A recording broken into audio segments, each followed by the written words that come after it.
Namasté les Bihapi Yogi et Yogini et bonne année.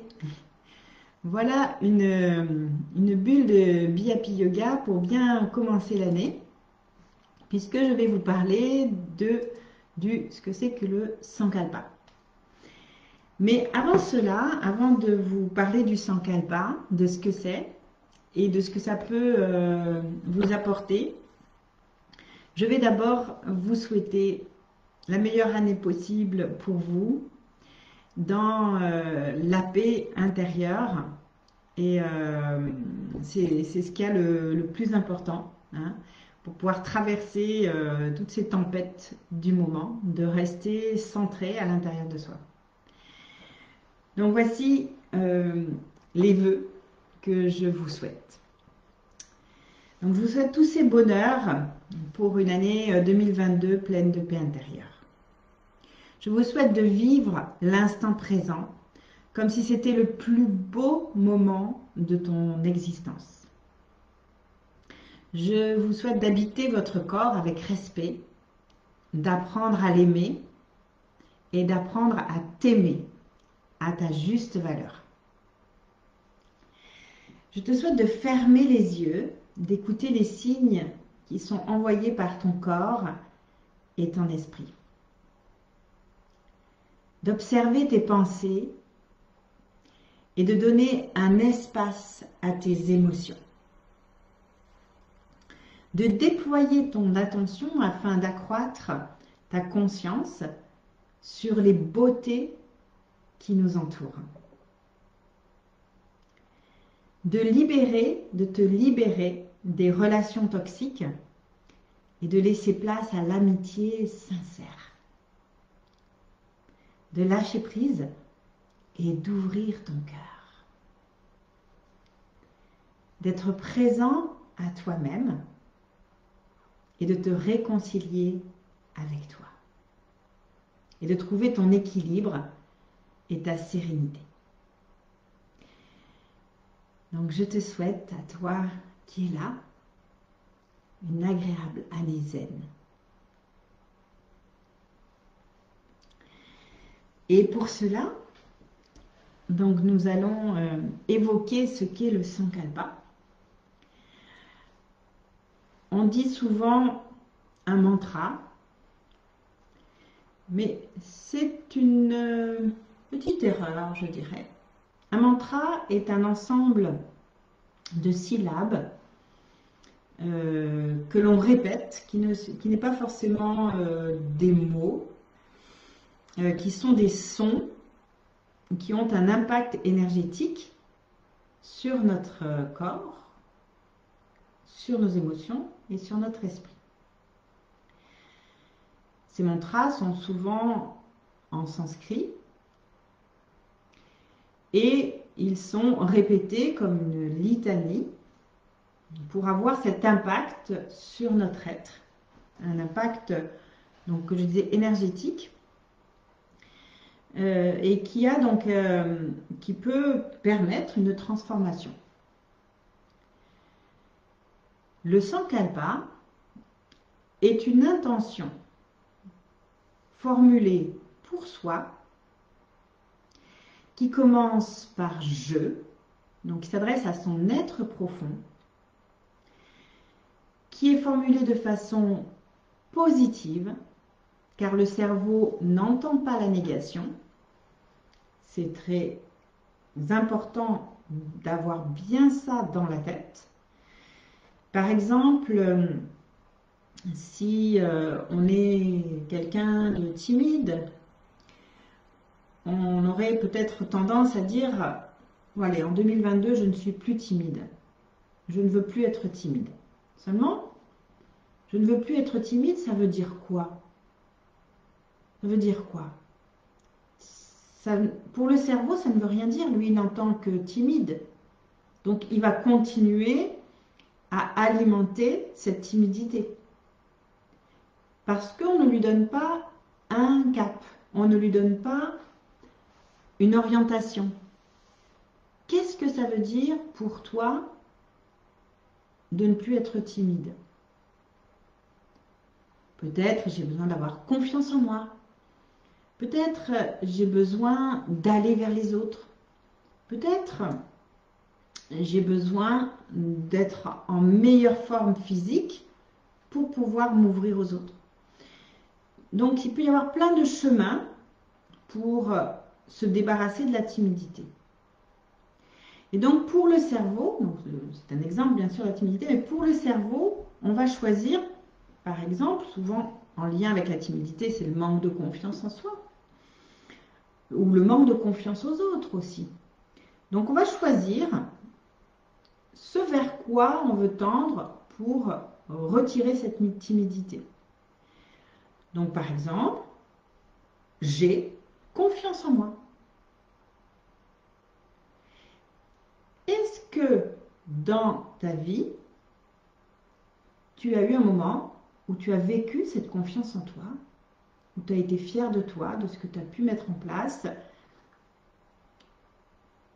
Et donc, quand on choisit un sankalpa,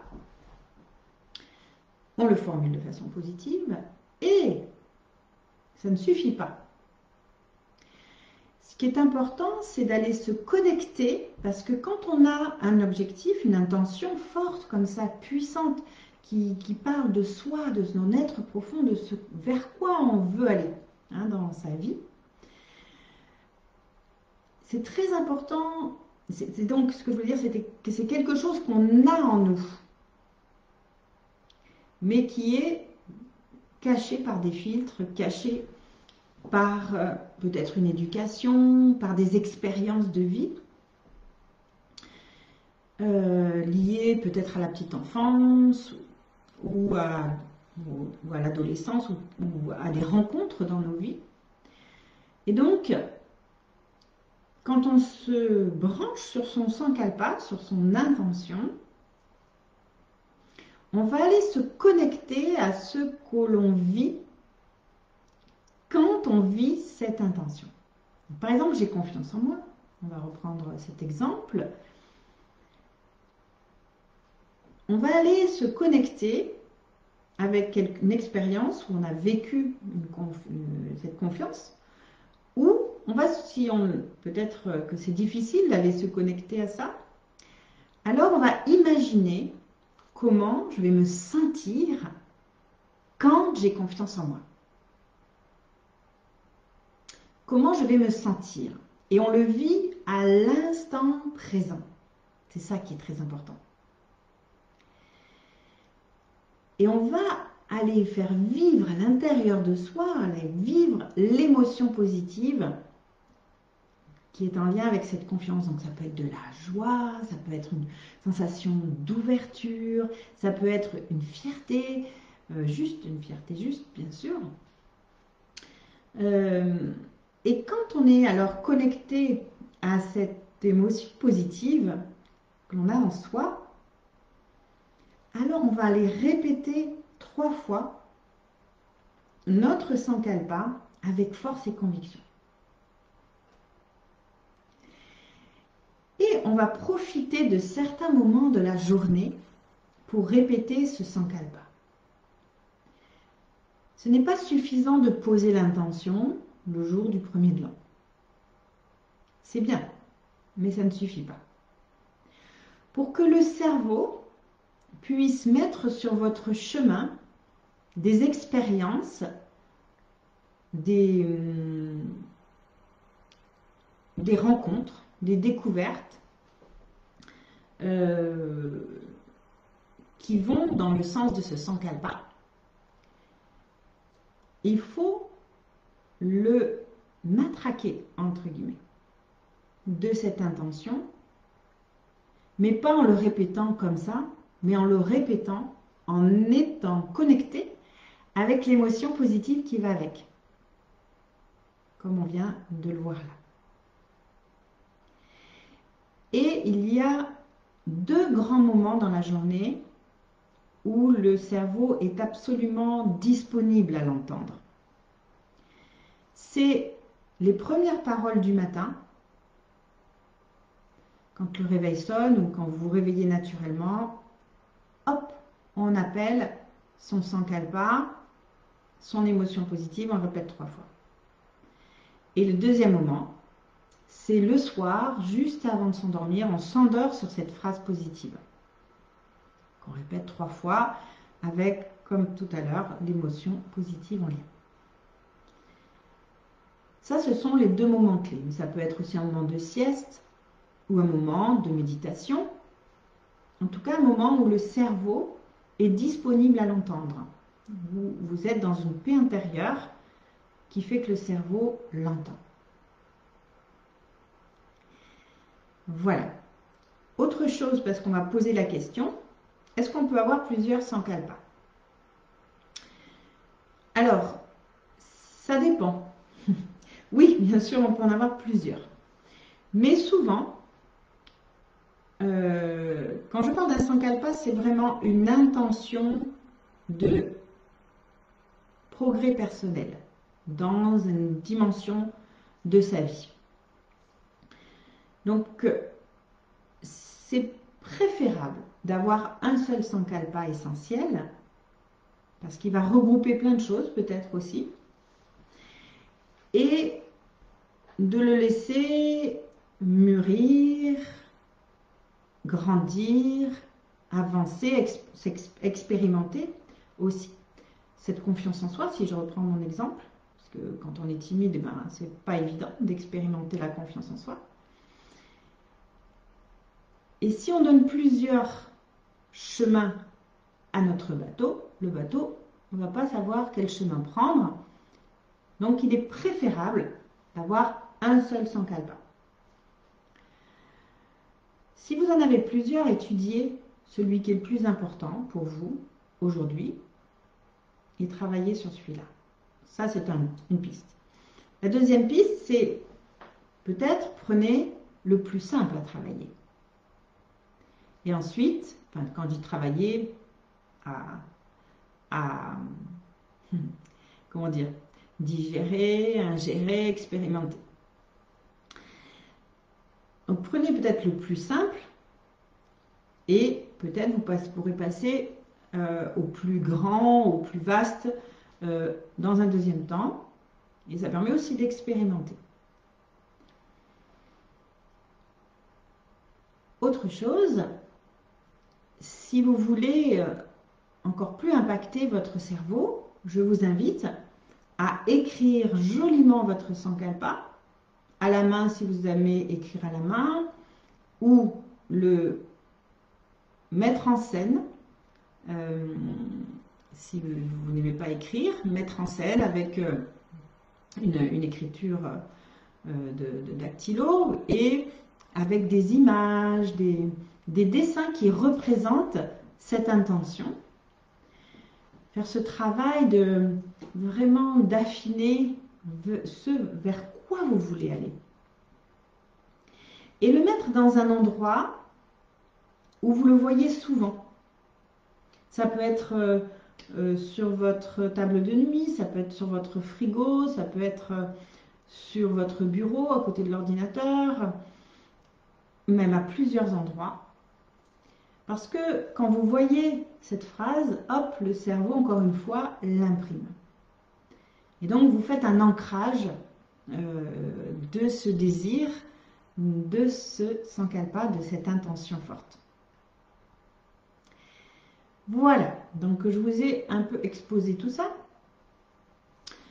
Et peut-être j'ai oublié de dire que le sankalpa ne vous concerne que vous et que vous n'êtes responsable à 100% de cette intention.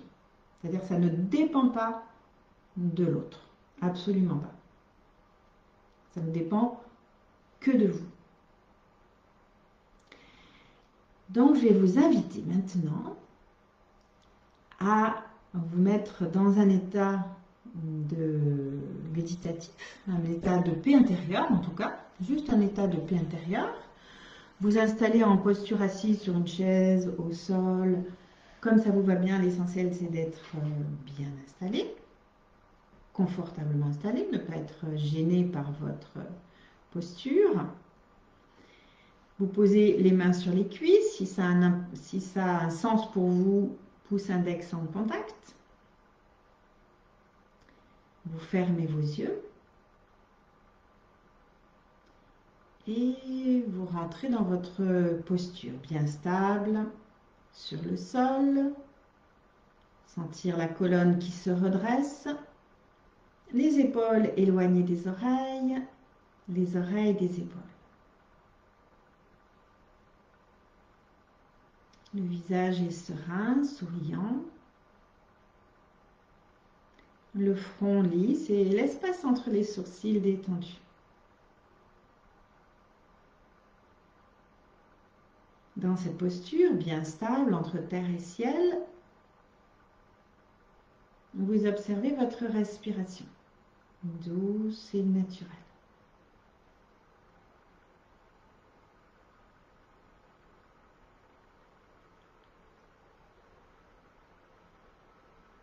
Puis vous allez commencer à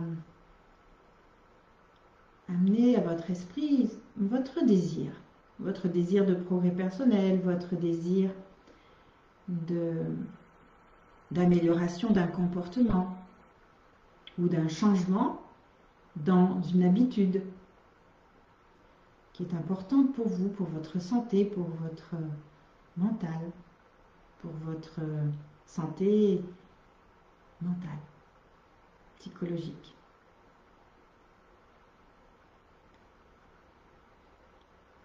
Et si vous n'avez pas de Sankalpa, si c'est encore difficile, quoique en début d'année on a quelques idées, eh bien vous pouvez vous dire je trouve mon Sankalpa. Ça peut être un Sankalpa aussi.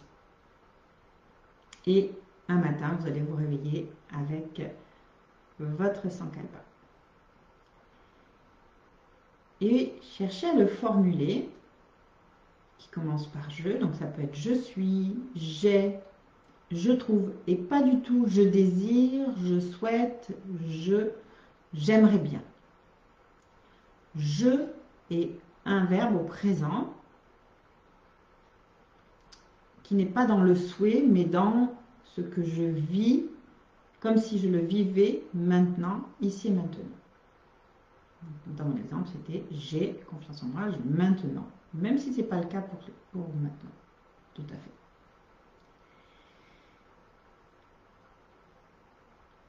Laissez venir cette phrase positive. Quand vous avez trouvé, alors laissez monter en vous l'émotion positive qui est en lien avec ce projet quand il sera réalisé, avec cette intention profonde, forte pour soi. Imaginez que vous le vivez là, totalement. Ressentez dans votre corps comment ça se passe quand vous avez atteint cet objectif ici et maintenant. Quand vous ressentez cette joie, cette paix intérieure, ce relâchement intérieur, cette fierté, voilà, toute pensée positive, alors cette émotion, ce ressenti corporel, alors répétez 3 fois votre Sankalpa avec force et conviction, en étant persuadé que c'est vrai à cet instant même.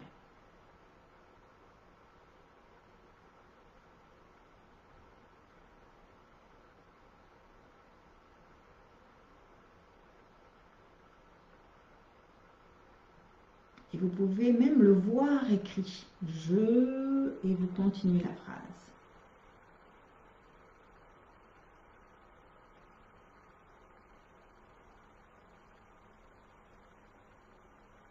Et souriez à cet objectif, à cette intention, à ce Sankalpa.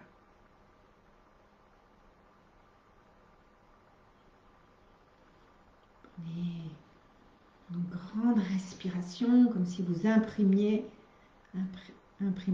en vous cette intention. Et soufflez-le dans toutes les cellules du corps.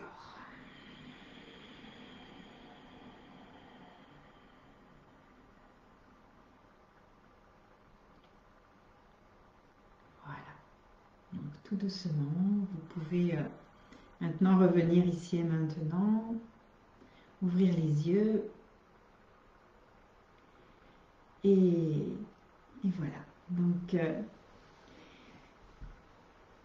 c'est très simple, très précis. Et donc maintenant, il n'y a plus qu'à le répéter régulièrement dans des moments de calme, de paix intérieure, de l'écrire joliment, avec peut-être des petites photos, des petits dessins, ce que vous aimez faire. Je voulais aussi vous rappeler, maintenant qu'on a fini de parler du Sankalpa, tous ces premiers 15 jours de janvier, pour vous aider à vous mettre dans cet état de paix intérieure, de joie, j'ai ouvert mon studio en ligne et je vous offre une semaine complète en illimité dans le studio. D'abord, vous découvrez le studio, que vous découvrez ce qui s'y passe. Il y a donc des séances en live plusieurs fois par semaine, de Hatha Yoga d'1h30 ou de Hatha Yoga d'1 heure. Il y a une séance de relaxation, méditation, qui est le jeudi soir, donc après ici le live à 19h. Il y a la petite séance Namasté de 30 minutes pour se mettre en route le matin, et c'est très très apprécié par les BHP Yogis. Il y en a d'ailleurs qui l'utilisent à un autre moment que le matin. Vous pouvez faire les séances en live pendant le planning ou en replay si vous ne trouvez pas votre bonheur dans le planning. Vous avez sur ma page Facebook ou Instagram toutes les coordonnées pour accéder à cette semaine offerte. Si par exemple vous décidez ce soir de vous inscrire, vous avez toute la semaine jusqu'à jeudi prochain. Donc jusqu'au 14 janvier. Vous pouvez bénéficier de cet abonnement illimité dans le studio de BHP Yoga. Et ceux qui se seront inscrits auront l'opportunité d'avoir des tarifs intéressants sur les abonnements ensuite. La deuxième chose très importante, c'est qu'il y a un concours qui est en train de tourner sur les réseaux sociaux, donc Facebook et Instagram, un concours pour gagner 3 lots pour 3 personnes différentes. Le premier lot, c'est un abonnement d'1 mois à BHP Yoga en complètement illimité, une valeur de 65 €. Le deuxième lot, c'est un abonnement d'1 mois pour une séance par semaine, d'1 heure ou d'1h30 à votre convenance, en live ou en replay. Et le troisième lot, c'est l'abonnement à la séance Namasté de 30 minutes. Un accès donc tous les jours à cette séance qui est la même toute la semaine et qui change tous les lundis en fonction du thème de la semaine. Puisque je travaille toujours par thème. Voilà, donc pour cela, vous avez toutes les explications dans mes pages Facebook et Instagram. Et suivez bien tout ce qu'il faut faire. Être abonné à ma page, liker la publication, la partager, taguer 2 amis pour les inviter à découvrir le concours aussi. Et puis, croisez les doigts. Allez, je vous souhaite bonne chance et je vous dis à la semaine prochaine. Le résultat du concours sera vendredi soir à 18h. Et puis, je vous retrouve jeudi prochain pour un nouveau Facebook Live. En attendant, je vous souhaite de nouveau une belle année 2022